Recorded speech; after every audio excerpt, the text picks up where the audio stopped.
یہ اپنے بیماری سے قبل نہ ایک خطبہ ارشاد فرمایا. ابھی آپ تندرست تھے. حضرت ارباز بن ساریہ رضی اللہ تعالی عنہ آپ روایت کرتے ہیں کہ نبی پاک صلی اللہ علیہ وآلہ وسلم نے اپنے تندرستی کے دنوں میں ایک ایسا واعظ ارشاد فرمایا کہ جس پر آنکھوں نے بڑے آنسو بہائے, دل خوف سے روئے, کانپ اٹھے.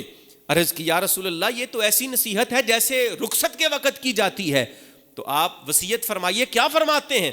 تو جانے کائنات صلی اللہ علیہ وآلہ وسلم نے اس کی کوئی تردید نہ کی, بلکہ فرمایا میں تمہیں ایسے رستے پر چھوڑے جا رہا ہوں جس کی رات بھی ویسی روشن ہے جس طرح اس کا دن روشن ہے, یعنی دین اسلام کے اوپر.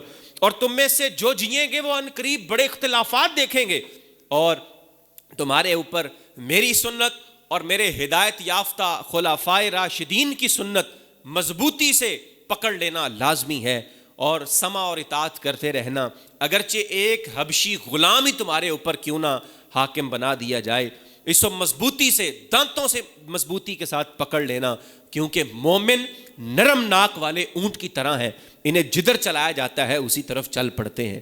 پھر نبی رحمت صلی اللہ علیہ وآلہ وسلم کی ملاقات جو مختلف صحابہ کرام کے ساتھ ہوتی تھی, تو اس ملاقات کے اندر بھی آپ کا یہی معمول تھا, آپ اپنے جانے کی خبریں دیتے. بیماری سے قبل نبی پاک صلی اللہ علیہ وآلہ وسلم حضرت معاذ ابن جبل کو یمن کی طرف بھیجنے لگے, تو انہیں بھی اشارتاً اپنی وفات کی خبر دی.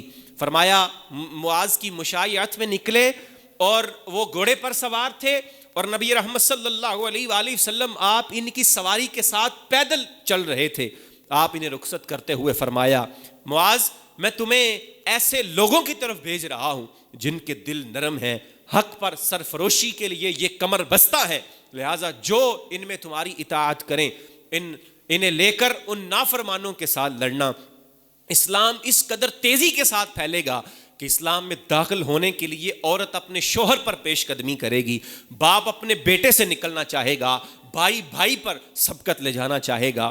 اور اس کے بعد فرمایا معاذ شاید اس سال کے بعد تم مجھے کبھی نہ پاؤ, جب تو لوٹے تو شاید میری اس مسجد اور قبر کو دیکھے. اس پر معاذ رسول اکرم صلی اللہ علیہ وآلہ وسلم کی جدائی میں پھوٹ پھوٹ کر رونے لگے, تو جانے کائنات نے ان کو رونے سے منع فرمایا, کہا معاذ رونا شیطان کی طرف سے ہے. پھر آپ مدینہ کی طرف مڑ کر دیکھتے ہیں اور فرماتے ہیں کہ مجھ سے سب سے زیادہ قریب وہ لوگ ہوں گے جو پرہیزگار ہوں گے, خواہ وہ کہیں بھی ہوں خواہ وہ کوئی بھی ہوں. پھر نبی رحمت صلی اللہ علیہ وآلہ وسلم ایک دن اپنے گھر سے باہر تشریف لائے اور فرمایا میں محمد نبی امی ہوں, میں محمد نبی امی ہوں, میں محمد نبی امی ہوں. مجھے اللہ نے فواتح الکلم بنایا ہے, مجھے جوامع الکلم بنایا ہے, مجھے خواتم الکلم بنایا ہے. یہ مجھے عطا کر دیا گیا, مجھے بتا دیا گیا ہے کہ دوزخ کے کتنے نگہبان ہیں, عرش الہی کو اٹھانے والے فرشتے کتنے ہیں, اور مجھے اللہ نے خیریت عطا فرمائی ہے, میری امت کو خیریت عطا فرمائی ہے. جب تک میں تم میں رہوں مجھے سنو اور میری اطاعت کرتے رہو, اور جب میں چلا جاؤں تو کتاب اللہ کو مضبوطی کے ساتھ تھامے رکھنا. اس میں جو حلال ہے اسے حلال سمجھنا, جو اس میں حرام ہے اسے حرام جانتے ہوئے اس سے پرہیز کرتے رہنا.